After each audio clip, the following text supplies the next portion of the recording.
네, 세월호가 어제 육지로 올라왔죠. 해수부가 선체 변형을 이유로 세월호의 방향을 바꾸지 않고 지금 그 자리에 최종 거치하기로 했습니다.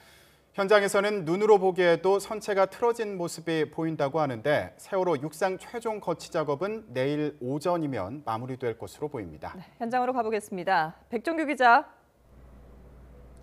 네, 목포 신항에 나와 있습니다. 예, 세월호를 더는 이동하지 않겠다라고 발표를 했는데요. 이유도 좀 구체적으로 설명을 해주실까요? 네, 해수부는 세월호 선체를 지금 있는 그 자리에 최종 거치하겠다고 밝혔습니다. 지금 제 뒤쪽을 보시면 세월호가 잠수식 선박에서 육지로 나와서 바다와 직각으로 옆으로 누워 있는 상태입니다. 애초 계획대로라면 선체를 육지에서 잘 보이는 방향으로 방향을 틀겠다고 이제 결정을 했었는데요.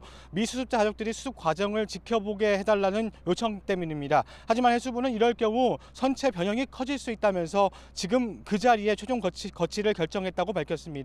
선체가 약해지면서 지금까지 이동 과정에서도 미세한 높낮이 차이로 인해서 일부 변형이 발견됐다고 해수부는 밝혔습니다. 오랫동안 바닷속에 있어 선체가 약해졌고 부두로 옮기는 과정에서도 변형이 생겼다는 겁니다. 이 자리에서 보기에도 배 앞부분과 뒷부분의 기울기가 전체적으로 뒤틀린 모습이 확인됩니다.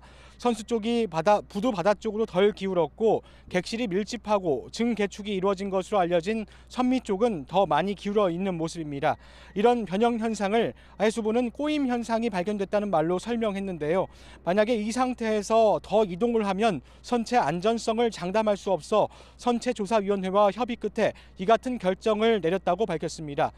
해수부는 앞으로 방향을 바꾸지 않고 반잠수선에서 떼낸 받침대를 운송 장비 사이로 밀어넣어 육상에 최종 거치할 계획입니다. 110m 길이의 받침대 3개 줄을 모듈 트랜스포터 사이에 집어넣는 방식인데 최종 거치까지 작업 시간은 하루가량 걸릴 것으로 내다봤습니다. 내일 오전 9시까지는 최종 거치 작업이 마무리될 전망입니다.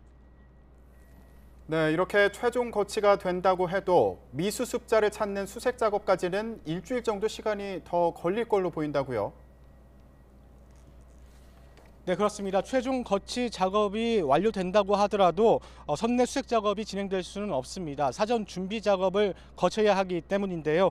세월호 안이 약하기 때문에 수색에 나서는 작업자 안전을 보장하기 힘들기 때문입니다. 이 때문에 선체 세척과 방역이 진행된 뒤 안전도 검사를 면밀하게 해야 한다고 해수부는 밝혔습니다. 내부 철판 두께 등을 조사해서 작업자 몸무게를 견딜 수 있는지를 살펴보겠다는 것입니다.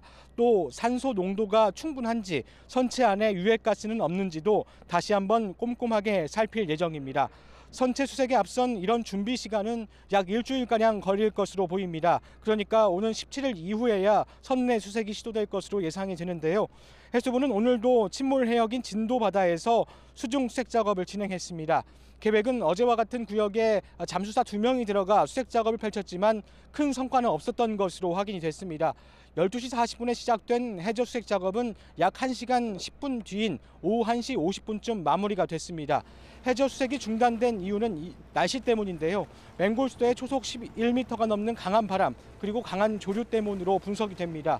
해수부는 기상 상황에 따라서 작업 시간을 조정하고 상황이 좋아지면 해저 수색을 진행하겠다는 계획입니다. 지금까지 목포 신항에서 YTN 백종규입니다.